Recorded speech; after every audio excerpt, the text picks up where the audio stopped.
both Twitch TV and here on YouTube. Thank you for joining me here tonight. You guys might notice some new decorations in the room. Just getting ready for Halloween season over here. So you guys will be able to see some of the new decorations lighting up the room over there. I believe you can also see the little jack-o'-lantern that I have, quite literally, in Burton Nightmare Before Christmas little candles over there. Very nice. Looks very cool from my perspective. Okay. So that way we just have a little bit more going on over there while you guys are watching at night. Just wanted to brighten up the room a little bit, make it better for spooky season.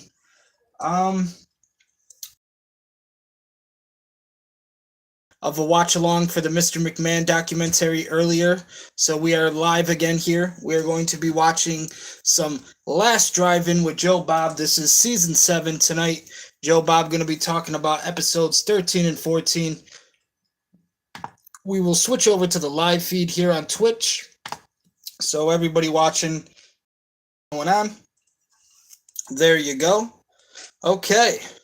So, ladies and gentlemen, ghosts and goblins, witches and wizards, vampires and werewolves. This is, as I said, another watch along for the Last Drive-In with Joe Bob, season 7, episodes 13 and 14. Tonight, Joe Bob watching and talking. And scare package. So it doesn't look like Tetsuo the Iron Man is going to be that long of an episode. About half an hour, 27 minutes is its predicted runtime. And scare package is about a 40-minute episode, estimated at 36 minutes. So not too long of an episode tonight for you guys watching at home. But I still appreciate you guys checking out the channel, checking out the videos. Hopefully everybody out there watching has a good night and is all ready for spooky season as well. So let's fix our camera up a bit there so you guys can see what's going on. And ladies and gentlemen, ghosts and goblins, witches and wizards, vampires and werewolves, we are ready for episodes 13 and 14 of The Last Drive-In with Joe Bob, season 7.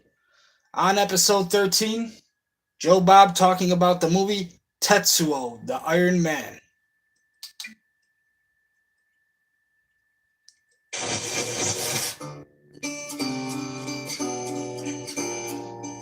As you know, we have a tradition here on The Last Drive-In to occasionally show a movie that doesn't make a lick of sense. And that movie tonight is Tetsuo the Iron Man, which I know, don't tell me you love it and don't tell me you hate it. I completely understand why you Japahino goreheads love it, and I completely understand why you stockbrokers in Sacramento hate it. So let's not get into that debate. Let's just kind of accurately describe it, okay? Which, and I don't think I have to go into this again, do I? But about how the Japanese are just different from us. They're different from us. They don't think they are. Like this director tonight, Shinya Tsukamoto, ask him who his favorite directors are, and he'll say Martin Scorsese and Ridley Scott. And so you want to say, so Shinya, when you were growing up watching the movies of Martin Scorsese and Ridley Scott, were you on speed the whole time? Carving his initials in your clavicle with a hunting knife while you were watching Thelma and Louise? Because, you know, most of those Martin Scorsese and Ridley Scott movies have what are called plots or stories with dialogue and actors, and people can figure out what's going on. I don't know what's going on in your movies. And you won't either. But it comes out of the cyberpunk movement in Japan in the 80s. And now this was derived, they say, directly from the American punk movement. But you know how the Japanese can take anything and figure out the most extreme version of it? Doesn't matter whether it's plush toys or sharp knives. You know, look, over here in America, we made a little doll that dances. Well, we made one that dances and pukes. You know, look, over here in America, we have a new switchblade with a marble handle. Well, we made a knife that you can stick next to anybody's neck, and if you push the button on the side of it, it will actually decapitate that person. You know, the Japanese just always take it to a ridiculous level. But I get that, because I, Joe Bob Briggs, had a brief infatuation with the punk movement of the 80s. If you had gone to any of my shows in the 80s, you would have been regaled with some of my country western singing. And I was always backed up by the Joe Bob Briggs All Cousins Hillbilly Band. Now, what you didn't know is that the members of that band, when they weren't working my shows, were a band called Stickmen with Ray Guns. And Stickmen with Ray Guns was a serious punk band. They were the opening act for the Butthole Surfers. So I was always going to these dive clubs where you could skate across the floor on the beer glaze, and if you got too close to the stage, you'd probably get blood flung on you from whoever was committing suicide or killing a pig. Anything could happen. Remember the vomit pigs, by the way? You know, everybody here at the Last Drive-In Trailer Park is from the Dallas area, so yeah, you guys remember the vomit pigs and the butthole surfers, right? So not everybody. Darcy is from, I believe, South Carolina. And also, guys, I just wanted to make a note. We're not drinking any alcohol here. This is Sprecher grape soda. Let me try to get a better view of it here on the camera so people know it is Sprecher grape soda. Not alcohol.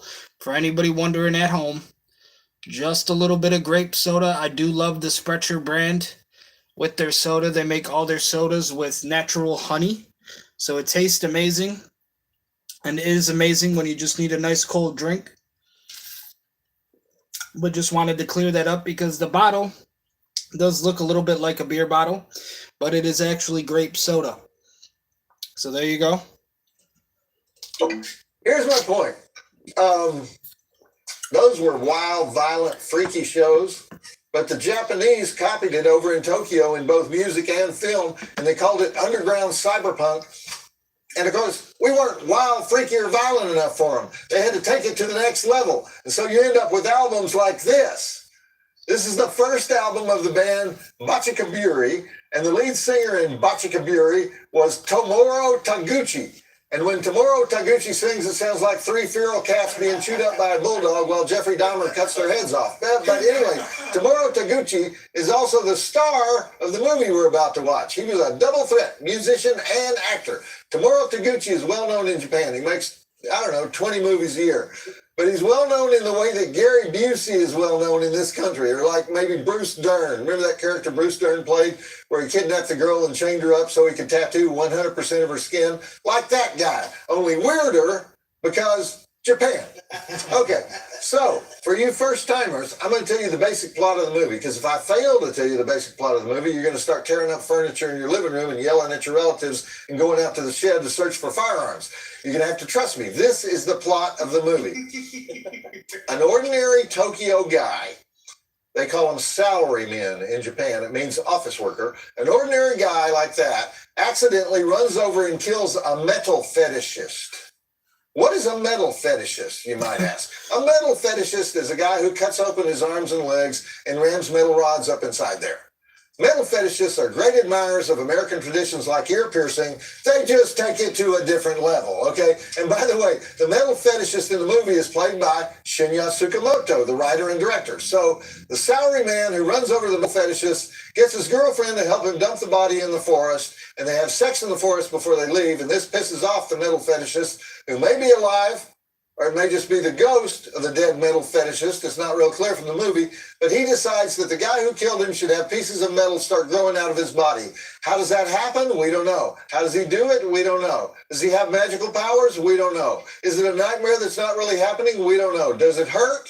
Or does the salaryman kind of like it? Yes, that's a key plot point. And that's about all the basics you need to get started on Tetsuo the Iron Man, the cyberpunk classic that sort of opened up Japan to Western filmmakers and Western film goers. And because this movie came out in 1989, it caused a huge interest in American video stores, because people would rent it and go, what the holy fuck is going on in Tokyo?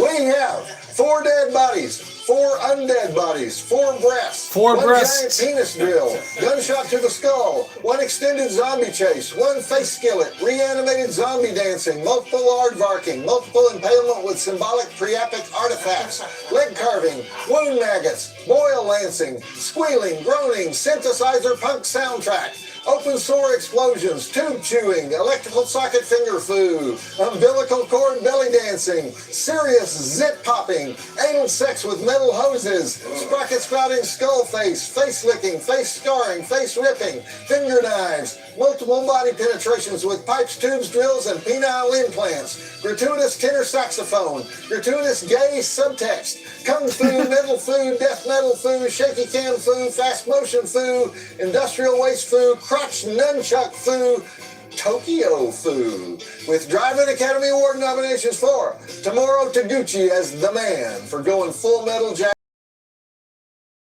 47 transformation scenes, all of them painful, and Shinya Tsukamoto for writing, directing, editing, shooting the cinematography, producing, and punching the little holes in the side of the film, and for uttering what might possibly be the greatest line of dialogue in. Would you like to taste my sewage pipe? 4 stars. No, wait, 1 star. 4 stars. 1 star. 4 stars. 1 star. Oh, hell. Joe Bob says check it out. Is it 4 stars? Is it 1 star? How could I get this? You know, what is manga? Bob says check it out. Girls have big boobs and pink hair. No, that's anime. No, manga is deformed space warriors gouging each other's eyes out. And also girls with big boobs and pink hair. Manga has both. And they're so polite over there. They bow from the waist when they meet you. But inside, they're thinking, let's get this over with so I can go home and have sex so king, new names for it, and then I'm going to eat zebra meat. You know, they want sex involving metal implements and girls with orange hair, or guys with magenta hair, or guys and girls who might be girls and guys, or both, or either, with loud music about ripping the heads off mythical animals. You know, I bet you that if you're a hooker in Tokyo, you got to work really hard just to keep up. Tetsuo, the Japanese cyberpunk horror movie. First segment break at 16 minutes. Okay, so don't take the Tokyo subway unless you're prepared to fight the sexy metal mutant in glasses woman and break her into pieces. I don't know. Joe Bob, why is this movie in black and white? I don't know. Joe Bob, why is this movie jump from one image to the other without any context so that we can't follow what's going on? I don't know. Joe Bob, why'd that guy ram a metal rod into his arm? Well, that's the director. Ramming a metal rod into his arm, a rusty metal rod, is what establishes him as the metal fetishist. And when he runs out on the street and jazz music starts playing, that's the inciting incident. His ass got run over by the lead singer in Bachakaburi. Now, if you read anything about Japanese underground cyberpunk, and who doesn't, this movie is always named as the Bible of Japanese underground cyberpunk. This is what it's all about. So this movie is studied like ancient rabbis arguing over the Torah. The only American directors we have that are even close to this guy are David Cronenberg with movies like Crash, that came along many years after this film, and David Lynch, especially Eraserhead. But we sort of know what those movies are about, you know? I'm going to tell you what I think this one is about at the end, but in the meantime, I'm going to tell you how critics have described it. And the number one word they use is surreal. Now, I hate that word. That word means nothing. What are we supposed to think of when we hear that word? Salvador Dali paintings, you know, French novels that nobody can understand. Surreal gets us nowhere. Here's a few other words, though, that are used to describe this movie. Trippy, bizarre, creatively lunatic. One of the most incredible pieces of filmmaking I've ever had the pleasure of seeing. People were still dropping LSD in the 90s, okay? Nightmarish, hyperactive, perverse, Faustian, Kafkaesque. You can do that all day. How about Hunter S. Thompson-esque? Don't leave him out.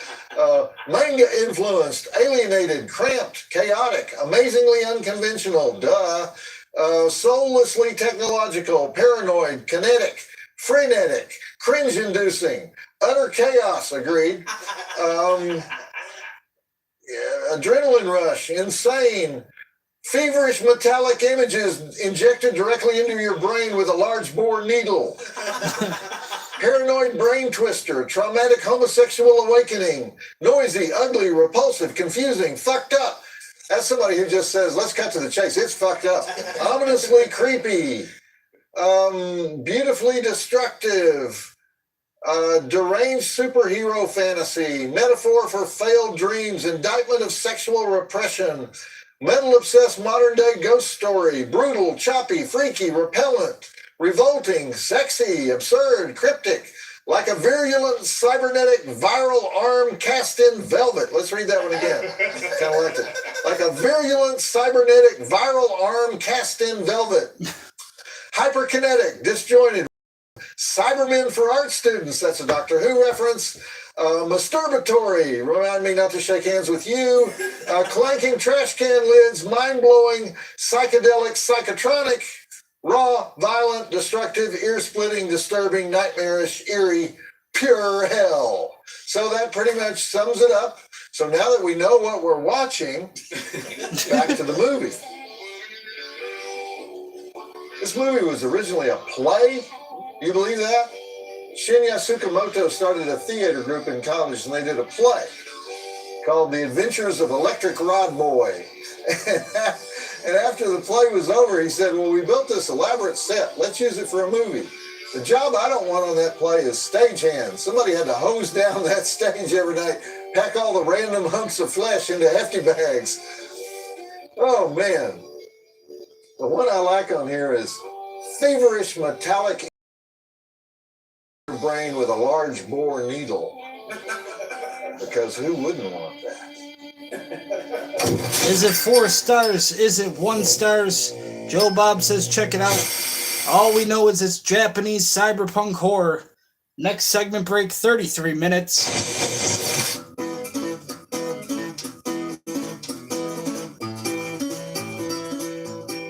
You know, I think she decided that she liked the giant drill penis because she made it stop when she stabbed him in the neck. She's home free. Plus, he's got a pole sticking out of his back. He's just been face planted with a scalding hot iron skillet. But something about all that turns her on because she then starts licking his face, and it makes the giant twirling drill penis reanimate and eventually cyberporn her to death. You know what? We need to go to the expert on this. Let's call Felissa. I got her on speed dial here. When you have any kind of mutant dick in a movie, you always have to ask Felissa Rose, star of Sleepaway Camp. Hey, can you hear me? Yeah, Felissa. Yeah. Hi, Joe Bob. Hi. You know, I knew you'd be calling when I saw this one on the schedule. Well, just one quick question, all right? First, well, with a giant metal twirling drill penis. No, I haven't, but, you know, the thought of it is just making me lightheaded. Oh, okay. Well, it's actually a question that we need a feminist perspective on. And here's the question. If you're in the act of sex, and let's face it, in the beginning, you can't be totally sure how large that penis is going to end up as. You know what I mean? Well, of course you do. But my question is this. If suddenly the guy you're with has a giant, and by giant, I would say approximately 30 inches with a 10-inch girth penis, comprised of metal that's revolving at, say, 2,400 revolutions per minute. I'm guessing on that. I can't be sure. But enough so that you can see that if that penis were to enter your vaginal area, it would undoubtedly kill you. Does any part of that description make you want to lick that guy's face? Not only does it make me want to lick the guy's face, it makes me want to lick the drill. Oh, okay. And just one more question. Hot dog on a fork. Being fed to you by a boyfriend whose face is turning into an erector set. Yes or no? Sexy, not sexy? Joe Bob, it's not the fork that makes that moment sexy. It's what my mouth wants to do to that hot dog. All right. Who knew? Felissa is cyber sexy. Thank you, Felissa. You always give us a fresh perspective on the phallic cinema. Now, back to the kick-ass 1989 cyberpunk classic, Tetsuo the Iron Man.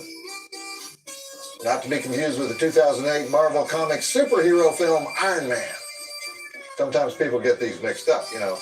We never see Robert Downey Jr.'s penis, even though he is a metal fetishist, but that's the main way you can always know the difference between the two. And also he wouldn't wear his Iron Man outfit if he was going to have sex with Gwyneth Paltrow. Even though Tony Stark obviously likes sex, but he's old school. He doesn't drill them. I mean, he doesn't drill them literally. He drills them.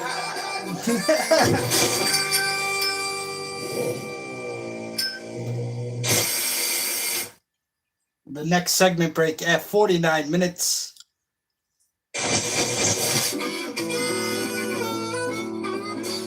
Okay, now that Tetsuo the Iron Man has sunk into a bathtub quivering with torn sinew and pulled all that metal off his body except for a metal bolt that he can't get out of his neck, and groaned and whimpered a lot and been transported through factories full of wires, tubes, and industrial garbage.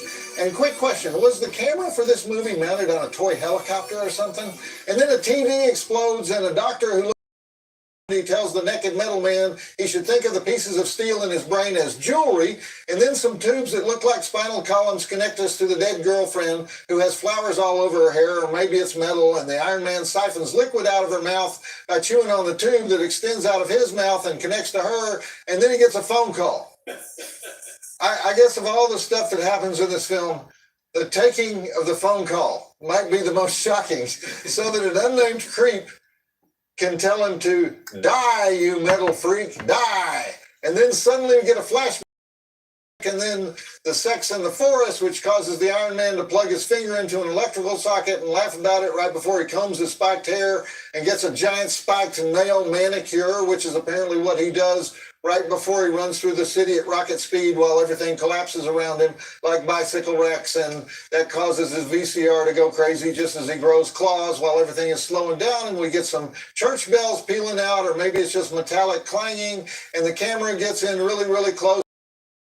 That it all just looks like time-lapse garbage, and cars are speeding by, or no, maybe those are toy cars that are scaring the random recoiling metallic cats and causing the soundtrack to go crazy with squeals, groans, popping sounds, and everybody starts clenching their fists right before there's a gunshot to the new level of destruction as the used-to-be dead girlfriend keeps stabbing Tetsuo with her knife, but then all this probiotic gut flora comes out of her and she drowns in it, but maybe not because she climbs on top of Tetsuo, but then we find out that no, the metal fetish is apparently gay and not respectful of sexual boundaries because he's the one climbing on top of Tetsuo, and he offers Tetsuo a new world where their brains can turn into metal together, and to prove it, he points toward explosions, bomb sounds, and a landscape of metal spikes with vegetables on them, or maybe just soccer balls, and we cue some celestial choir music as Tetsuo attempts to escape from a cellophane sack in a techno stomach, or maybe just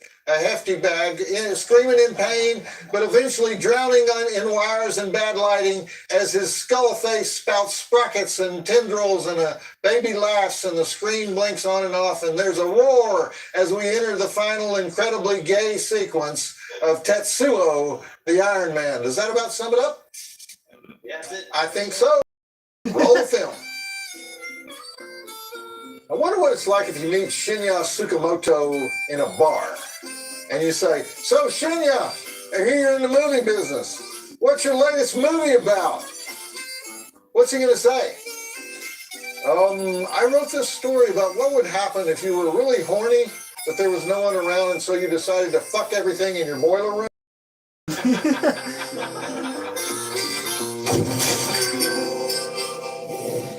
And the final segment break for Tetsuo the Iron Man.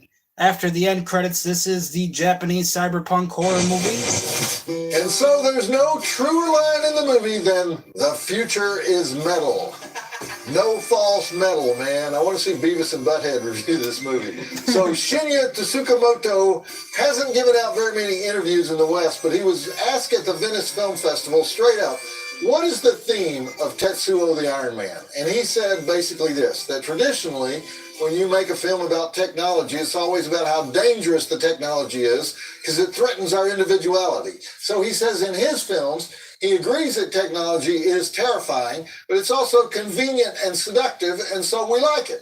And so we embrace it. And so we fall in love with it, even while it's devouring us. That's not precisely what he said, but that's the idea. And so he's exploring the idea that if you tell somebody that using an iPhone will send damaging microwaves through your brain, and you'll start deteriorating and losing years off your life, that person, more likely than not, will still choose the iPhone. And he just ramps up that idea in sexual terms with images like the metal fetishist having a penis that turns into a nunchuck. And so he literally beats the crap out of Tetsuo with his penis. Penis gunfire until Tetsuo is writhing in a mass of metal 9 times bigger than he is. And he's groaning, but he's also laughing. And the metal fetishist has that arm that's a flamethrower, and everybody gets ground up into hamburger. They all meld into one person who wants to destroy the world. And then he does that game over thing at the end, like it's all a video game, which I didn't like, to tell you the truth, because that's the equivalent of it was all just a dream, and I hate those endings. Anyhow, you can't go wrong by shoving a piece of metal in somebody's face. And so, of course, there was a sequel, and the sequel was in color and 35 millimeter film, Tetsuo 2, Body Hammer. And then for a while, Quentin Tarantino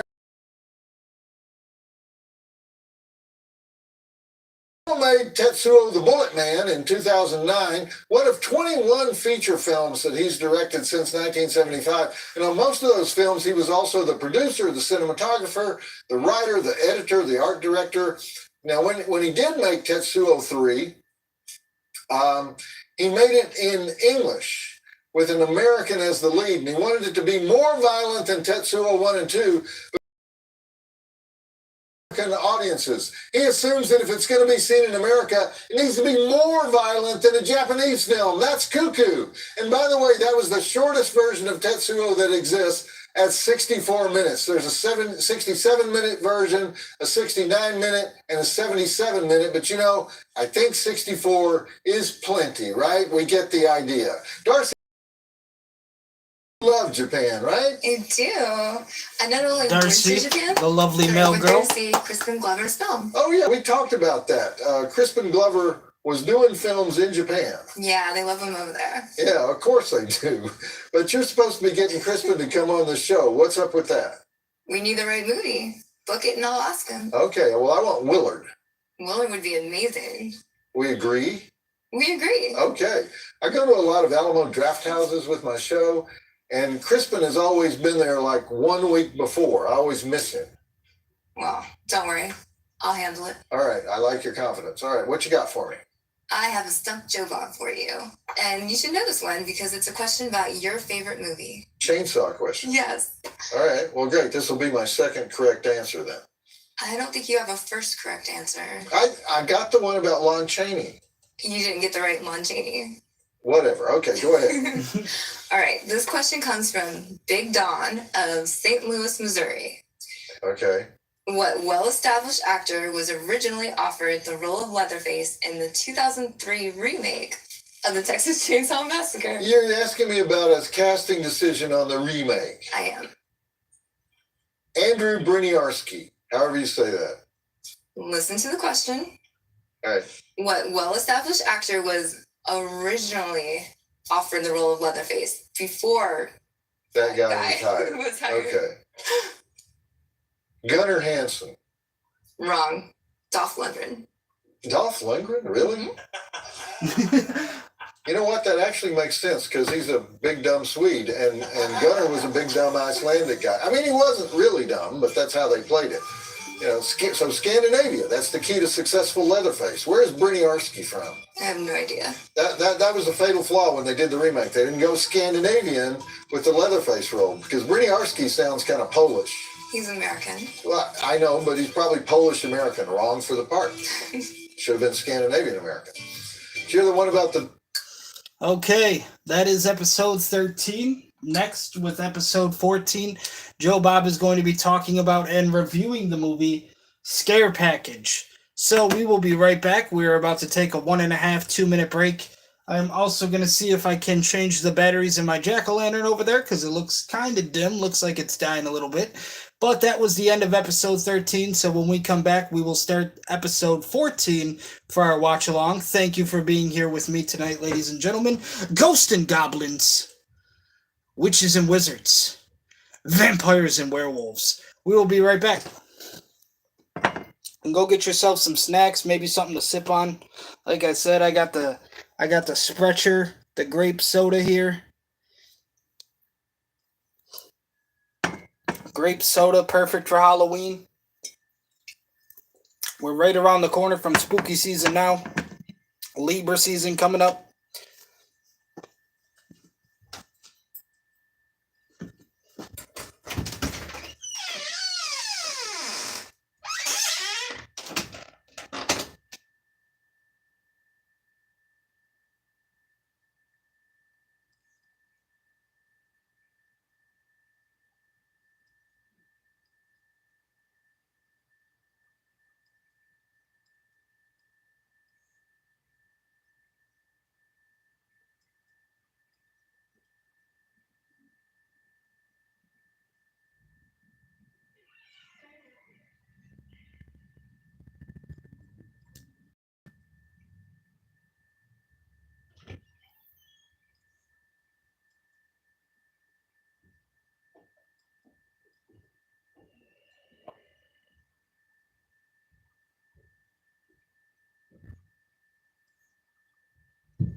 Okay, unfortunately, the jack-o'-lantern, it is dying. There you go, you guys. Jack-o'-lantern light. So we'll just have to put it off to the side here for right now. You can still see it a little bit there. When we get the battery changed in it, it'll definitely be a lot better. But it takes those little, like, fucking little watch batteries, like little clock batteries, watch batteries, however you want to call them. And they're so fucking stupid. They're like the smallest batteries ever. I hate when things have those little watch batteries. Why can't everything just run on fucking AA or AAA? Will definitely have to get replaced. As you can see, it's already going back to the blinking red light to kind of show that it's on its end of days. I don't even know what kind of batteries this light to my right takes, my little space projector, but hopefully it's not too crazy. Most things in here just run on the double or AAA, but unfortunately for runs on the little watch batteries, which I am all out of right now, so I will have to pick some of those up when I go to the store, and hopefully we can replace the batteries in my little jack-o'-lantern so that can get fixed and you guys will be able to see it better. But for right now, it'll just have to do. We're on to episode 14 of our watch along of The Last Drive-In Season 7. Joe Bob going to be talking about the movie and reviewing Scare Package. So this is episode 14, the final episode for tonight. And after tonight, tomorrow we will be live streaming again on Friday. And we will be doing episodes 15 and 16. And then finally, when we come back Monday, we will finish off season 7 with 17, 18, and 19. A big season finale for season 7 of The Last Drive-In with Joe Bob. And then, of course, after that, we're pretty much ready for spooky season, and Halloween specials will be getting started. So, I will now let Joe Bob take it away, talking about the movie Scare Package.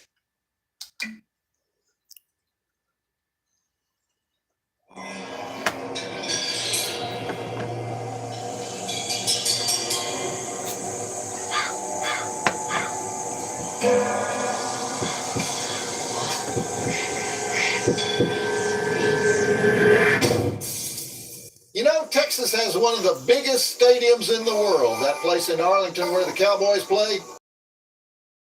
Man football on Friday night where the people in small towns pull the cars up to the side of the field and turn on their headlights so the teams can see the field and the football.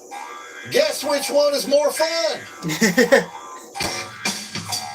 Okay, we are going to have to mute the audio for a second because YouTube doesn't like when we play audio that we're not authorized to be playing. So we'll mute that for a second, fix our little jack-o'-lantern, turn on some AC, and we are all ready for episode 14 here. Joe Bob going to be talking about Scare Package. Just want to give a quick thanks to Shudder Network for making all of these episodes available.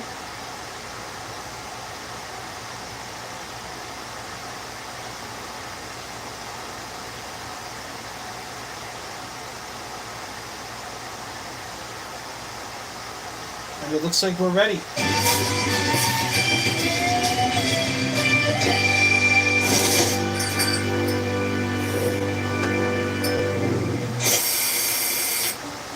I'm Joe Bob Briggs, and tonight, you know, we actually need a new name for this. This is so special.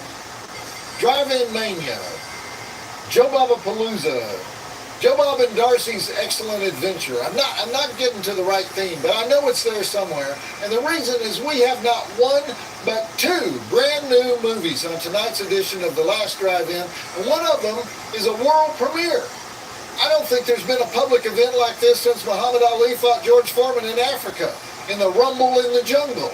This is Rumble in the Crumble, named after the peach cobbler with almond crumble at Cracker Barrel.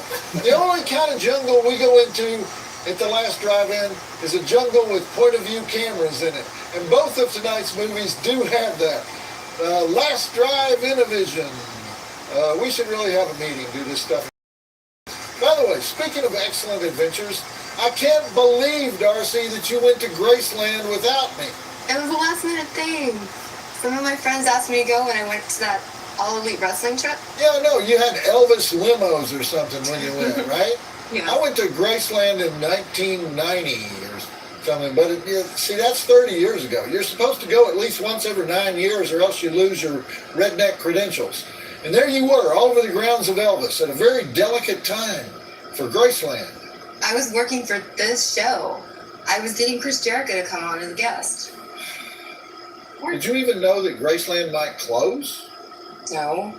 The lawyers and CPAs who run Elvis Presley Enterprises have been threatening the city of Memphis for the past 2 years. Graceland, the most hallowed redneck house in the world, and move it to another continent. They mean this quite literally. They have offers on the table, they say, to bring in redneck historians and lovingly peel up the green shag carpet from the jungle room where Elvis's last 2 albums were recorded, despite the rushing background noise of the waterfall that spurts out of that one wall there, and then move all that lacquered wood furniture in the shape of tree stumps to some place like Dubai, because real estate entrepreneurs there like to collect items of Americana and turn them into pop culture museums. It'd be sort of like displaying objects from the Titanic if the Titanic had been intentionally sunk in Southampton Harbor and then sold off for scrap. You know, if the heirs of the Elvis Empire don't get their tax breaks, then Dubai is the obvious destination for the pink Cadillac, the white jumpsuits, the gold jewelry, the 2 airplanes the king traveled in, namely the Lisa Marie and the Hound Dog 2. And I have to apologize for my Elvis scholarship. I don't actually remember what happened to the Hound Dog 1. But because they have lots of space there in the desert and lots of dirhams, you know. Dirham is the Moroccan word for dinero. But actually the more logical choice, in my opinion, would be Japan if they're going to sell it. There's so many Elvis fetishists in Japan that the merchandise sales alone will keep the redneck Elvis heirs in whiskey and recreational vehicles for the rest of recorded time. Say nothing of the wonderment aroused on the streets of Osaka when the whole male population adopts blue suede shoes and monogram neck chains. Anyway, the guys who run Memphis are really upset because they've always been struggling to match the tourist attractions of their arch rival Nashville, which has the Grand Ole Opry, and in my opinion, the much more important Tootsie's Orchid Lounge. So the guys in charge of Graceland try to scare them by saying that there are places all over the world clamoring to become the next Lake Havasu City, Arizona. You know what that place is? That's the desert oasis on the Nevada border where London Bridge was moved in 1967. Now, curiously, several members of the royal family and the blue blood classes of Old England have made the pilgrimage to Graceland, including most recently Prince William and Prince Harry. You know, a future king looking for pointers from a past king. But none of them have bothered to gaze at London Bridge in its new location. But I guess that's because they had 135 years to look at it back home. But usually England goes the other way with this stuff, though. If it's a cultural artifact, they just steal it. How many years has Greece been agitating for the return of the Elgin marbles from the British Museum? You know, if the Elvis money changers could somehow make a deal with a Brit company, that the precious pool tables and slot car tracks used by Elvis and his posse would be forever of all the aggrieved Scots-Irish mourners in the American South. Would Parliament honor any petitions from Redneck Congress convened in Chattanooga to reclaim the heritage of the Presbyterian diaspora? I think not. I have a little expertise in the issues involved here, which include, by the way, the desire of Graceland's owners to build a manufacturing plant on the Graceland grounds that would turn out chia pets and clappers. I'm not making this up. The Chia Pet and Clapper Factory will supposedly employ 1,000 people. Enough to boggle the mind of Ron Popeil, the inventor of the Chop-O-Matic. But as I say, I qualify as an amateur expert on Elvis's place in world history since I was an actor in a critically trashed 1989 movie called Great Balls of Fire, a Jerry Lee Lewis biopic filmed entirely in Memphis and vicinity. And my character was Dewey Phillips, the pioneering radio personality who had a show called Red Hot and Blue on WHBQ in the 1950s. And in my youthful zeal for background research, I sought out every newspaper article, recording, and reminiscence about this disc jockey who had been the first to broadcast an Elvis record. And the song, by the way, was That's All Right, although he also played the flip side, which was Blue Moon in Kentucky. What I discovered was a phenomenon like Elvis can only have occurred in the Mississippi Delta of that time period, because Elvis was from Tupelo, Mississippi, which is 100 miles to the southeast of Graceland.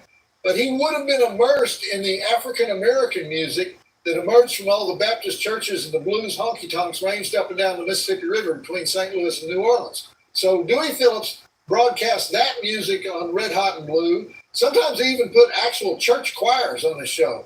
But in Memphis, the blues and gospel music of the black folk ran smack dab up against all that clog dancing and fiddling that came down through the Appalachian Valley from Scotland.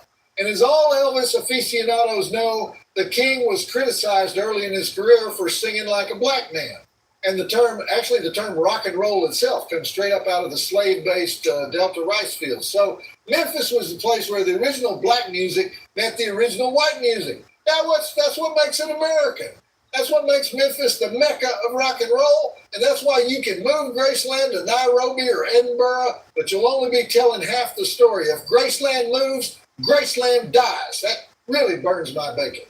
And speaking of cultural artifacts that are purely American, one thing we own is the horror movie, and especially certain kinds of horror movies. And all of them are celebrated in our first movie of the evening called Scare Package. Now, usually, whenever we have an anthology movie, I put the word dreaded in front of the words anthology movie.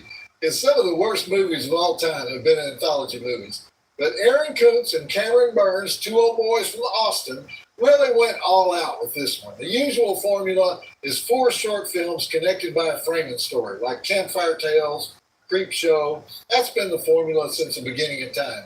But Aaron and Cameron go, no, that's not good enough for us. 8 short films, and 2 of them are the framing stories. Now, how do you have 2 framing stories? You'll just have to watch, and you'll find out how all of it merges at the end. They have a cast of 197. They have 8 directors. They have 14 writers. This thing was like building the Sistine Chapel, and it's a chapel that's a shrine to horror tropes. That's what you have to call them now. They're not formulas or cliches or patterns. They're tropes. So here's your apple martini and your trope, Mr. All right, Darcy, you know where we're going here. You were with me at that festival premiere of this movie at the Telluride Horror Show up in the frigid mountains of Colorado. And I would say the crowd loved this show. Would you agree with me? I do, yeah. I think they really loved it. Worst Q&A in the history of premieres, though, because they had 37 people up on the stage, all lined up like they were in the green card line at the Federal Building. Anyway, because this night is a little bit different, we're going to do drive-in totals. In other words, instead of doing drive-in totals for the whole movie, I'm going to do drive-in totals for each movie within the movie, plus drive-in totals for the framing story, which I'm going to do right now. And those are 2 dead bodies, shears through the hand, knife through the neck with blood spray, knife to the right breast, satanic relics, 1 haunted house ghost girl, bloody cursed dolls, boxing food, electrical power box wire cutting food. Driving Academy Award nominations for Haley Erickson as the law enforcement final scene character who always hits the shoulder. John Michael Simpson as Mike Myers, the one-dimensional cold open character who aspires to be more and says, I didn't mean to kill everyone, it just sort of happened. Han Tran as the new hire at Rad Chad's video store who's never had a best friend. Jeremy King as Chad Buckley, owner of Rad Chad's video store, for hanging a picture of me off his rearview mirror. Byron Brown as Sam, the creepy job applicant. And Emily Higgins, the director, for knowing her tropes. I still hate that word, though. 4 stars. Joe Bob says, check it out. 4 stars. So did you take 97 selfies at Graceland, Darcy? No. Isn't he buried there? Don't they go to Elvis's grave in Spinal Tap? Would they let us film there if we really did do Drive-In Palooza? Would you be up for that? I would. Let's do it. Would I have to get you a limo? Yes. Okay, just Uber Black. That's as far as I'll go. Limo.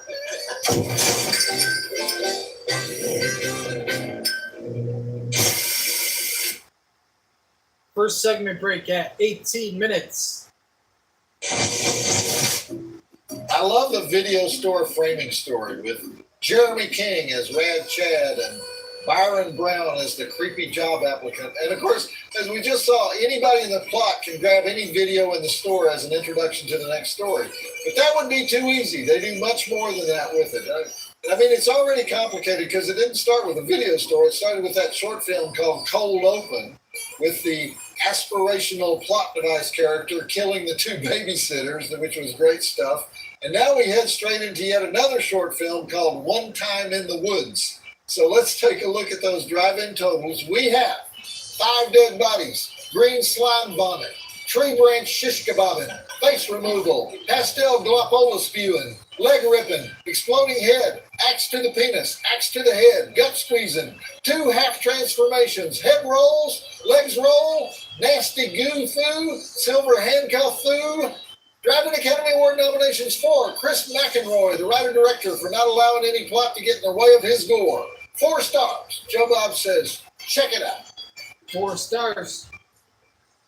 This movie coming up actually deals with the epistemological question of what happened if in the course of being transformed into a pile of goo, some countervailing force like silver handcuffs interrupted that meltdown, leading to a sort of species confusion. Are you human or are you goo?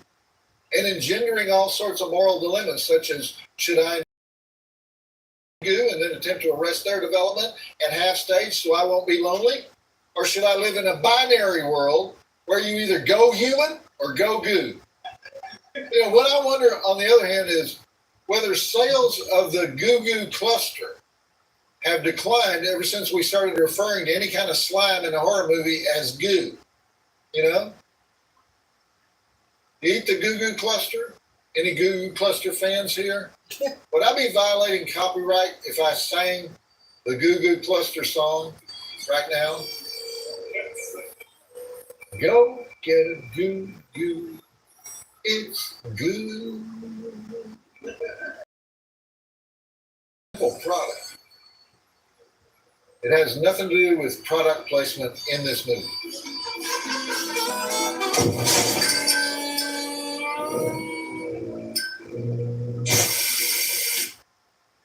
Next segment break at 28 minutes. Chad is great. Love the bolo tie. But I also love the character of Sam because you are going to flip your shit. This is required viewing. How many people have told you that? There is no brag like a horror brag. What? You haven't seen that? You know, making the other person feel like subhuman scum because there's something basic they haven't watched. Sort of like I'm doing tonight, because Darcy and I have watched this one, but you haven't. Yeah. Okay, now that we've learned all about goo consolidation, great performance by Goo Man, we're going to move on to the horror version of Fight Club, a short film called MISTER, which is an acronym that stands for Men in Serious Turmoil Established Rights.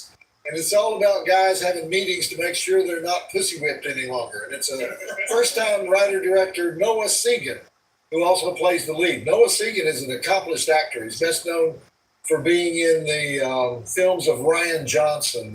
He's the Knives Out guy. So let's take a look at those drive-in totals and get back to the most elaborate horror anthology film ever made. We have 6 dead bodies, hatchet to the throat, impalement, beheading with football helmet, off-screen werewolf skinning, head rolls, male empowerment food, werewolf food, silver bullet food, chocolate bar food, pentagram food. Drive-In Academy Award nominations for Jonathan Fernandez as the creepy bartender who says, home is where the heart is. and the heart is where the blood is, and blood is thicker than water. And Noah Segan is the vampire hunter with a loyalty to family. 2.5 stars. Joe Bob says, check it out. 2.5 stars. I've actually never stumped you, Darcy.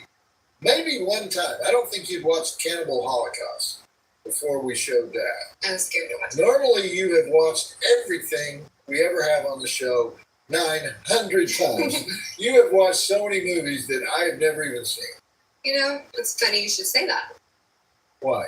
The second movie tonight is one you've never seen. No, I've seen it. I'm prepared. That's what you think. What do you mean? We may have changed the lineup on you. What are you talking about? You'll see. You're scaring me. They can't change the lineup. I prepare notes on everything that we do. I know what the movie is. No, you don't. Austin, I swear to God, I was in such a good mood.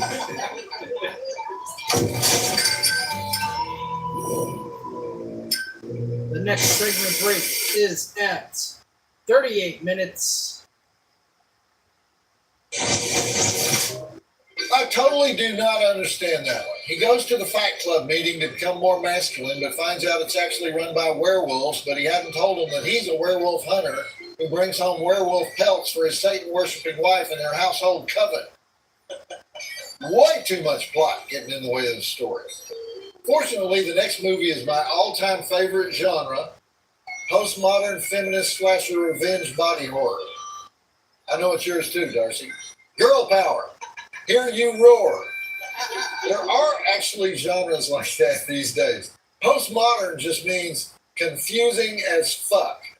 Those drive-in totals are one dead body, multiple face removal, nasty manicures, one perverted glove-clad breather with a knife, deadly skull mask lollipop licking, skeleton mask food, klepto food, pillow fight food. 2 stars. Joe Bob says, check it out. 2 stars. What's the second movie? I have emails telling me what the second movie is. You cannot change the second movie if I have email proof from Shudder. You know, it's hard enough to do this when I've seen the movie. I think by contract, you have to tell me what the movie is in advance. No, we don't. Contract?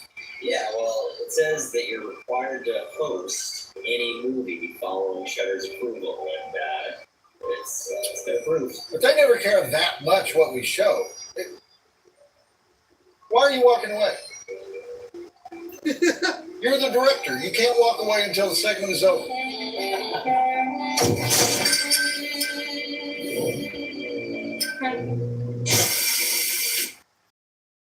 Break at 48 minutes. I don't get that one either. They all want monster mask faces so they can kill the breather while having a pillow fight. You know, all of these are sort of homages to the movies of the 70s and 80s, you know, the slasher era. But I tell you one thing they got wrong. Anytime you have an all-girls slumber party, outing, whatever, in the 80s, you have massive nudity. You know, they start ripping their bras off even before they get to the motel. So points off for lack of authenticity. Actually, I'd be interested to know which trope they were going for in that one. I don't think there are any skull candy licking tropes in previous horror history. All right, this next one is called The Night He Came Back Again, Part 4, The Final Kill. And I don't think I need to tell you what the parody target is here. Great execution, great special effects. You're going to dig it. And those drive-in totals are 4 dead bodies, crowbar through the mouth, rocket through the head, multiple stab wounds, massive blood spray, strangled boyfriend, shotgun blast to the cranium, internal fireworks surgery, headless lower body attack, intestine hanging, knife through the head, electrocution, 1 exploding head rolls, wood chipper foo. Drive-In Academy Award nominations for Chelsea Grant as Daisy, the would-be clown mask killer, who says, every year I leave you for dead and the next year you come back. That ends tonight. And Anthony Cousins, the writer-director, whose normal job is cinematography, for painting the room red. 4 stars. Joe Bob says, check it out. 4 stars. You're really only supposed to have 4 short films in an anthology. This movie has 9. You know, I would have cut 2, to tell you the truth. You know, cut that running time. Get to the nasty ones. You know. And speaking of nasty, if tonight's second movie is not the movie listed in this email, I am going to get nasty, Darcy. Have anything to say about that? Because I'm starting to get a weird feeling that I know what this is. You knew that sooner or later, I was going to win. And what is that? When did this show become one long episode of Torture Joe Bob?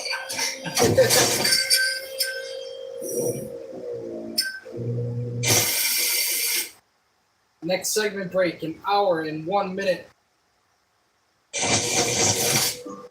Okay, that was Chelsea Grant as Daisy, the final girl unprepared for the hotness of the clown killer, but perfectly willing to feed him into a wood chipper after he kills her most recent boyfriend. This is Chelsea's only feature film so far. She's done a lot of theater, though. She's from the University of Wisconsin at Stevens Point. Where is Stevens Point? I'm not sure. Somewhere very cold. Congratulations, too, to Anthony Cousins, the writer-director. Very funny piece. I also love the way they're keeping the framing story going in a fairly entertaining way. Thanks to Rad Chad, better known as Jeremy King, a veteran actor who really comes across as obnoxious, but in a fun way. The framing story is directed by Aaron Kuntz, the co-producer.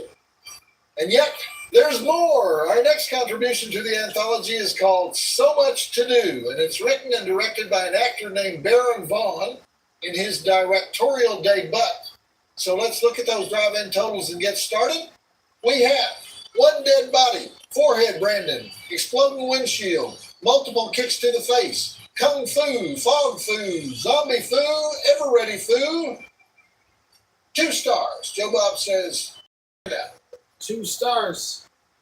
you know, watching an anthology film, you gotta be in the mood for stops and starts. A lot of heavy traffic, you know? You hit 70 on the interstate and then you sit on the access road for 15 minutes. You gotta be cool with that. You gotta be chill to do anthology. Because eventually you're gonna get rear-ended or sideswiped, if you know what I mean. And I think you do. Not even talking to you, Darcy. Or you, Austin.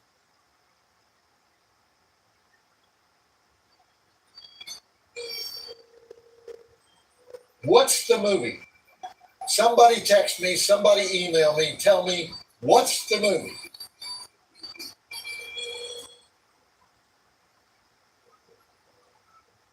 Okay then, not talking to you either.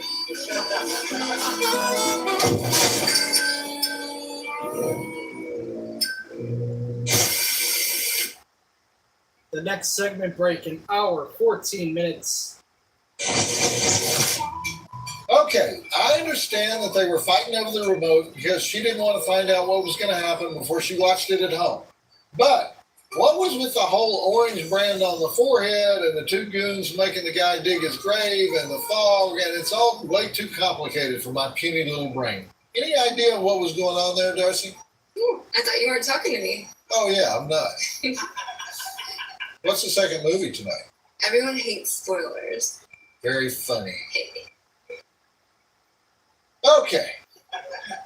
Time for the final chapter of Scare Package, the segment called Horror Hypothesis, during which both framing stories merge with yet another story by Aaron Kuntz, leading to what I think is a very satisfying climax and denouement.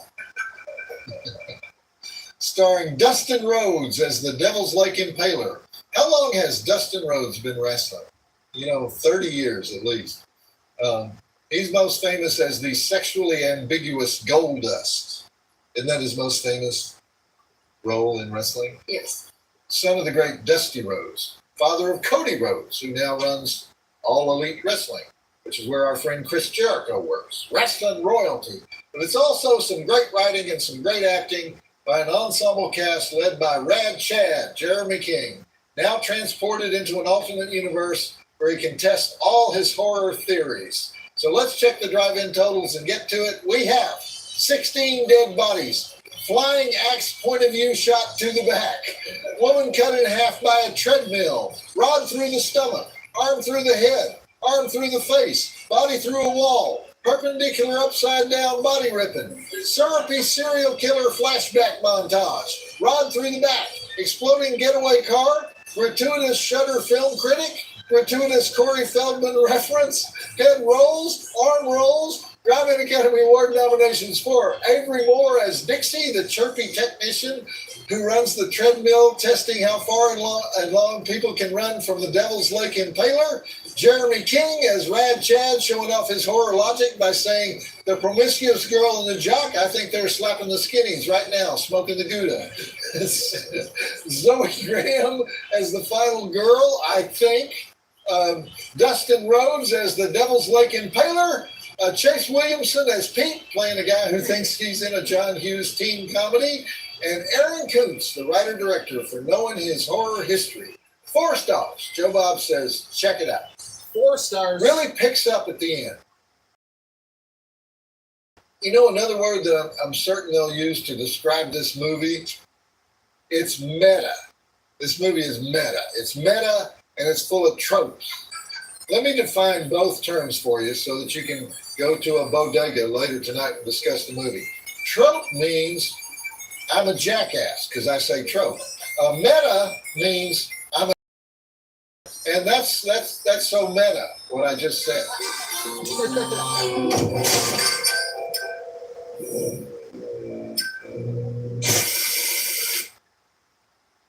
Next segment break, an hour, 27 minutes. Why are you stopping the movie? Never interrupt an actor's performance. That was rude. It was just getting interesting. This is not the time to talk, Austin. This is time to savor thespian skill. So roll the movie. Yeah, like right now. Roll the movie. Don't make me tell you again.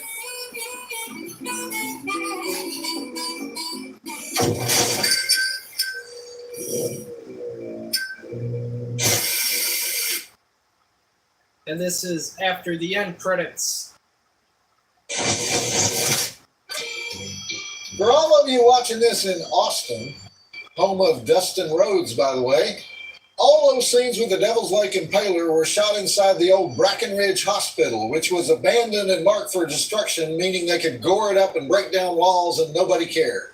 And so ends Scare Package, a nifty little anthology film that I think might have worked better if they'd eliminated 2 or 3 of those episodes and just made it lean and mean. Still a whole lot of fun, though. Is that really all you're going to say about it? Yep, all I was planning to say about it. Did you notice that you were in it? What trope do you think I was in it? I think you were the Joe Bob trope. Joe Bob is a trope all its own. Does that mean I could possibly get rehired to be thrown through a wall by Dustin Rhodes again? You know, it doesn't matter because we have a world premiere coming up. And this time it's the greatest horror film ever to come out of Estonia. It's about evil magic in the Estonian forest. We're not showing that. Okay, what's going on? See, that's why I started the introduction. I want to find out what's going on. Austin, tell him. All right, look, wanted to surprise you. I hate surprises. Well, you're just going to have to wait until the next movie. Trust me, movie. Not going to hurt you. You're going to love it. I already hate it. I'll do it for me. Do what for you? I think you know what it is. I think I do too, but I'm blocking it out. I'm in denial. I hope you didn't do what I think you did. We did it, and we did it because we love you. Do you have any mailbag? I do. Actually, I have 3 quickies that I want you to read. 3? 3. Darcy, your whole job is to narrow this stuff down, all right? Just humor me, okay? Oh, boy.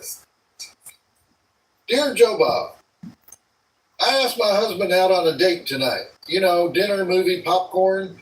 But he said he was going to be busy watching Joe Bob. So we are moving date night to the bedroom, watching your show with our jammies on. Thanks for making date night even better. Angela Cochran, Litchfield, Illinois.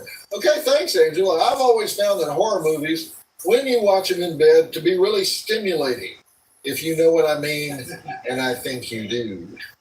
Okay, so that's a couple that love each other, partly because they love you. Now read this one. It's from Sandra Margot of Florence, Arizona. Okay. Hi, Joe. A friend told me that you were talking about me on your show when you aired a movie that I was in from the 1980s called Demon Wind. I love Demon Wind. Ha! That was so long ago. I guess you also mentioned that I was on the TV show Glow, Gorgeous Ladies of Wrestling, and that I was a bounty hunter. All true. I was also the adult film star Tiffany Million. This is a letter from Tiffany Million.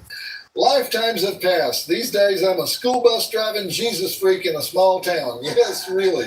Who could forget you, Sandra? You were the hot she-demon who got your head kicked off by a kung fu magician. And then her head sailed through the air. That was amazing. So you made a retired porn star very happy. I always try to do that. I try. And this one is from Sean and Ashley Castleton of Henrico, Virginia. All right. So, Joe Bob, just wanted to say thanks for all the laughs and recommendations over the years. Love your honesty and knowledge when dissecting some deep cuts of old and new. In a world filled with movie snobs and snooty self-proclaimed cinephiles, it's always refreshing to hear your honest takes. Can't wait to see you at Alamo Drafthouse to get my shirt signed. All right. So those are people that admire your brain. are you trying to make a point here with your 3 letters? I am. This is Joe Bob Red Carpet Night. We showed your stunning performance in Scare Package, and now... I think people might have been stunned, yes, by my performance in Scare Package. You knew I was working on this. If you're talking about the pig movie... We're doing it because we love you. Darcy. Okay, you just confirmed it. Austin. I'm not going to introduce that. In fact, How do you know it's bad if you've never seen it?